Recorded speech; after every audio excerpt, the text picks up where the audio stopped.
أرسله بالحق بشيرا ونذيرا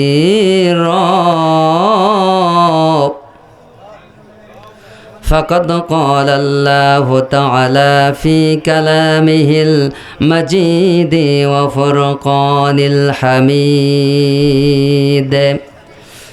أعوذ بالله من الشيطان الرجيم সকলে জবান খুলে পড়ি বিসমিল্লাহির রহমানির রহিম كيف تكفرون بالله وكنتم أمواتا فأحياكم ثم يميتكم ثم يحييكم ثم إليه ترجعون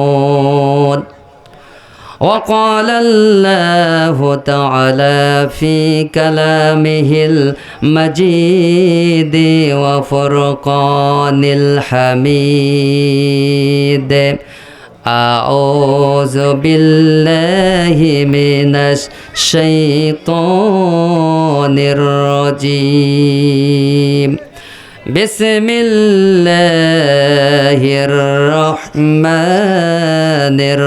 الرحيم إن الله وملائكته يصلون على النبي يا أيها الذين آمنوا صلوا عليه وسلموا تسليما اللهم صل على سيدنا مولانا محمد وعلى آل سيدنا حبيبنا محمد بلغ العلا بكماله كشف الدجى بجماله حسنت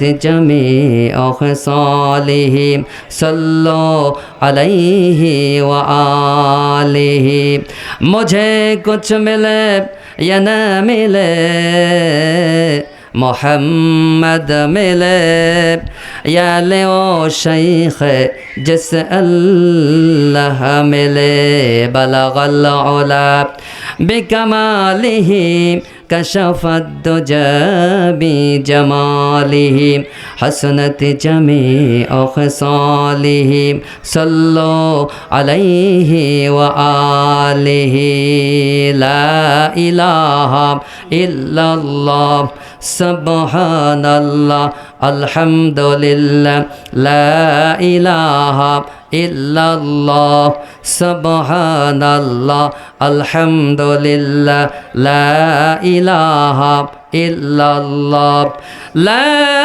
إله إلا الله محمد رسول الله صلى الله محترم সম্মানিত সভাপতি দিগার ওলামায়ে কেরাম আমার সামনে উপবিষ্ট দিনদার পরহেজগার মুত্তাকি ভাইরা আমার সবার উপরে আন্তরিক সালাম আসসালামু আলাইকুম ওয়া রাহমাতুল্লাহি ওয়া বারাকাতুহু আল্লাহর রহমতে আপনারা কেমন আছেন ইনশাআল্লাহ ভালো আছেন তো সবাই মাশাআল্লাহ আমি আপনাদের সামনে যে আয়াতে কারিমা তেলাওয়াত করেছি সূরাতুল বাকারা আয়াত নম্বর 28 কোন সূরা ভাই সূরাতুল বাকারা আয়াত নম্বর 28 এবং আরও আয়াত আছে এগুলো আয়াতগুলো দেশে যেরকম পুলিশ এই পুলিশেরা যেরকম বান্দাদেরকে মানুষেরা যদি ক্ষতি করে অথবা অন্যায় করে তাহলে তাদেরকে ধরে আনার পরেও তাদেরকে শাস্তি দেওয়ার জন্য কাঠগড়ায় দাঁড় করায়। তো যারা শাস্তিবান লোক অর্থাৎ যারা শাস্তির যোগ্য লোক এদেরকে রিমান্ড নেওয়ার জন্য আল্লাহ রাব্বুল আলামিন কোরআন ও কারিমের ভেতরে কি আয়াত দান করেছেন সেই আয়াতই কিন্তু আমি তেলাওয়াত করেছি। খুশি না বেদার? দুনিয়ার তো মাত্র কয়েকদিন, 40, 50, 60, 100 বছর বাঁচেন, এর বেশি তো হায়াত নাই। কি বলেন? হায়াত আছে কি? এর বেশি হায়াত নাই। আর দুনিয়ার থেকে আখিরাতের যে জিন্দেগি, সেই জিন্দেগি হলো আবাদাবস্বর। ওই সময় শেষ নেই, শেষ নাই, শেষ নাই। তাহলে সেটারই তো আমাদের জানার দরকার। কি বলেন? তো আমার ভাইরা,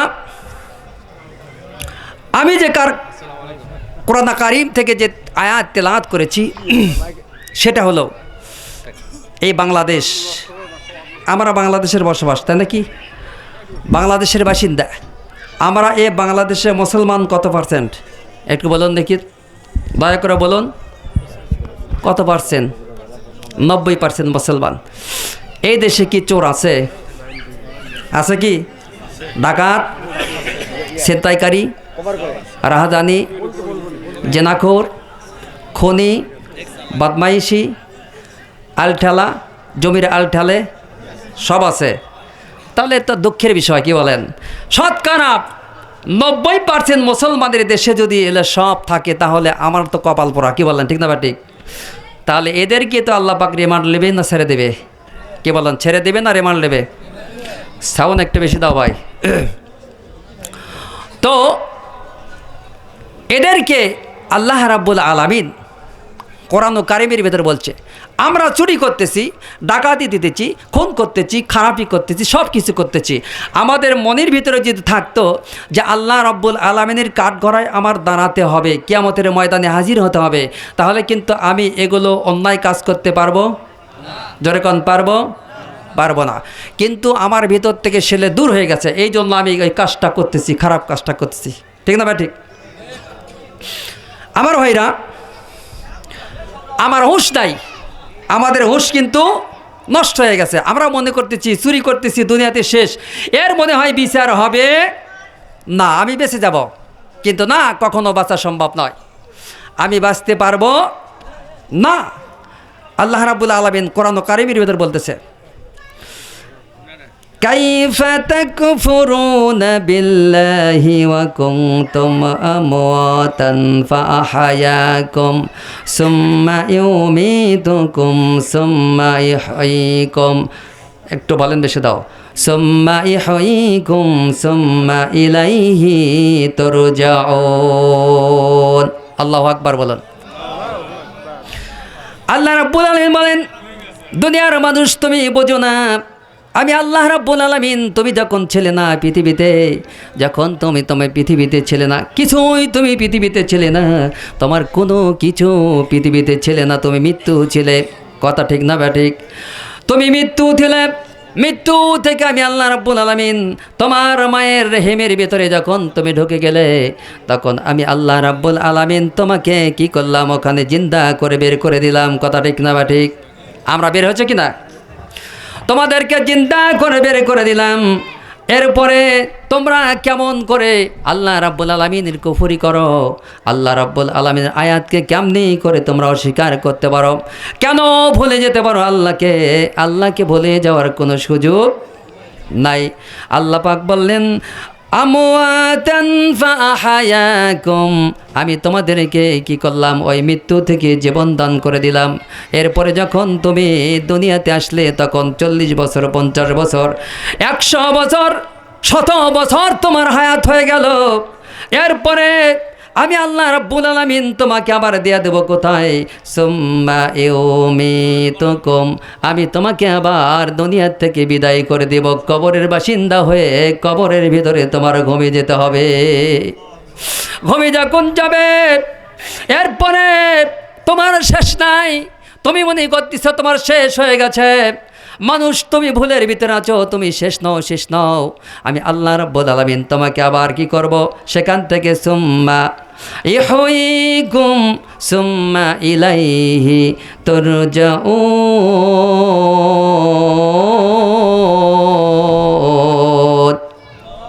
আমি আল্লাহ রাব্বুল আলামিন তোমাকে আবার সেখান থেকে কী করব, জীবন দান করব।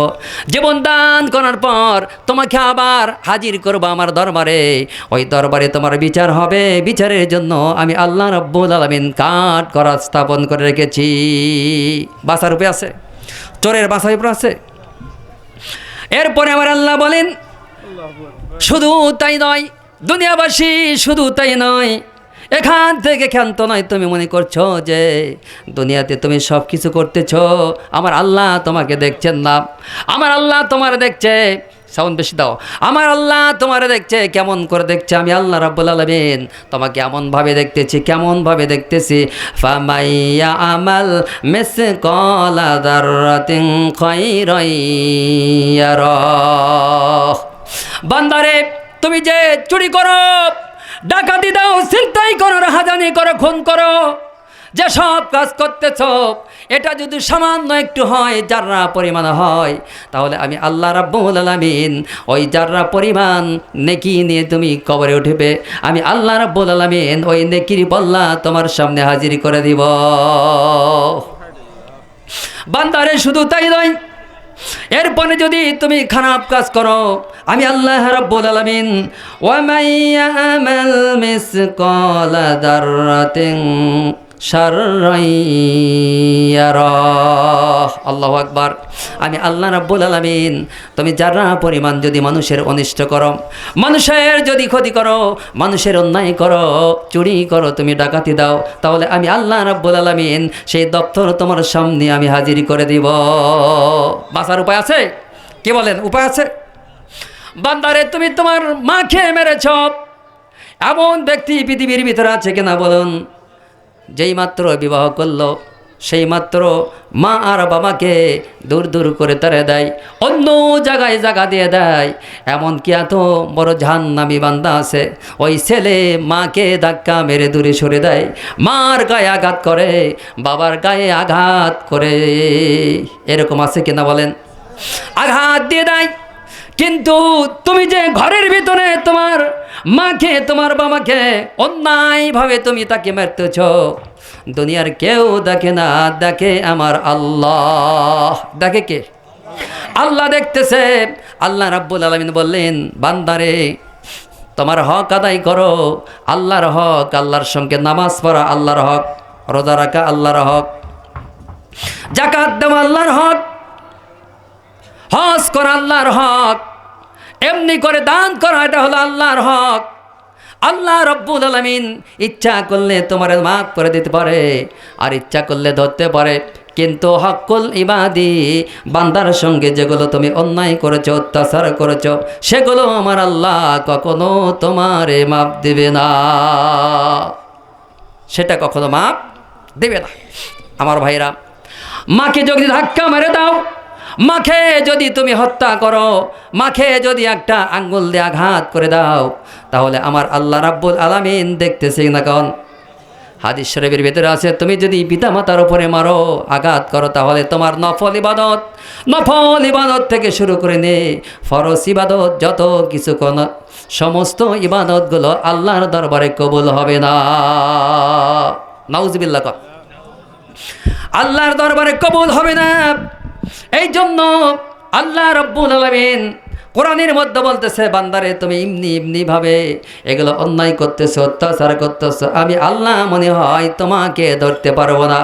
বান্দা, তুমি বড় চালাক। সেই দিন তুমি ভেজাল বান্দা, সেই দিন তুমি ভেজাল করবে আমার কাছে।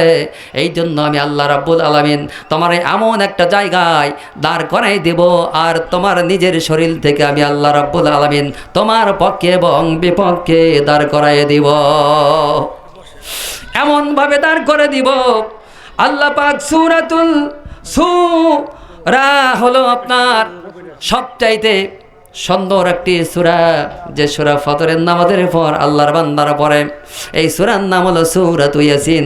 এই সূরাতুল ইয়াসিনের 28 নম্বর আয়াতে আমার আল্লাহ বলতেছেন, আল্লাহ বলেন সূরা ইয়াসিনের ভিতরে বলেন, আল-ইয়াউমা নাখতিমু আলা আফওয়াহিহিম ওয়া তুকাল্লিমুনা আইদিহিম ওয়া তাশহাদু আরজুলুহুম বিমা কানু ইয়াকসিবুন।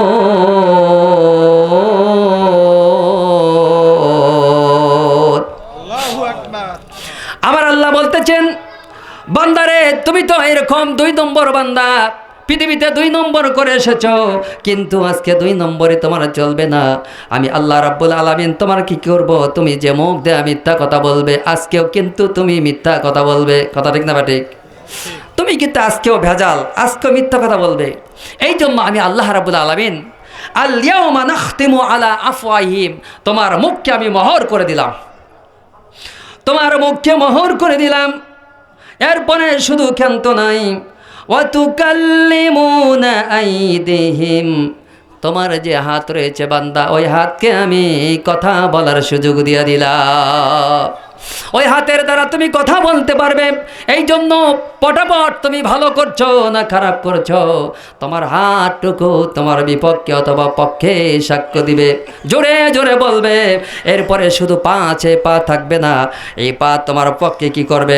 আরজুলুহুম বিমা কানু ইয়াকসিবুন, পা দুটো রয়েছে, এই পাও তোমার পক্ষে এবং বিপক্ষে আল্লাহর দরবারে সাক্ষ্য দিবে, বলবে হাত যেটা বলতেছে সে ঠিক অথবা ব্যাঠিক।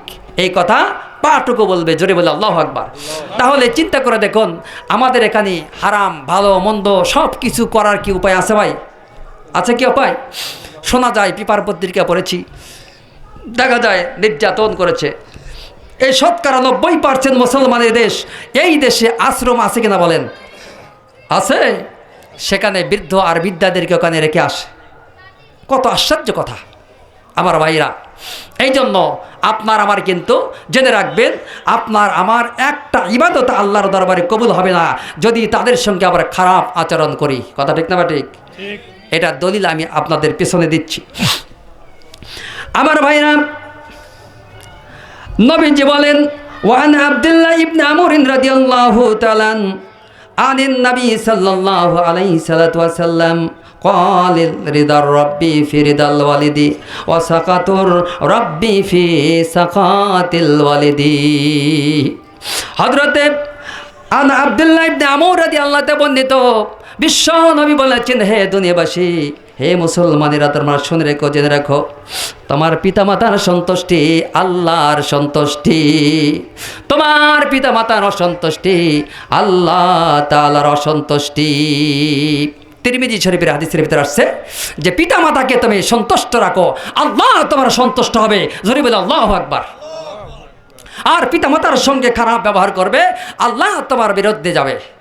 আমার ভাইরা, এরপরে বলেন, আনা আবি উমামাতা রাদিয়াল্লাহু তাআলা আন্না রাজুলান ক্বালা ইয়া রাসূলুল্লাহ মান হাক্কাল ওয়ালাদাইনি আলা ওয়ালিদিহিমা ক্বালা হুমা জান্নাতুকা ওয়া নারুকা। এক সাহাবী বললেন, ইয়া রাসূলুল্লাহ, হে হাবিবাল্লাহ, পিতামাতা সন্তানের হক পিতামাতার উপরে কি আছে? আল্লাহ রাসূল বললেন, পিতামাতাই তোমার জান্নাত, পিতামাতাই তোমার জাহান্নাম। পিতামাতা কি? জান্নাত, এবং পিতামাতাই তোমার জাহান্নাম। ওয়াজ তো আমরা সারা জীবন শুনতেছি, কি বলেন ঠিক না ভাই? ঠিক।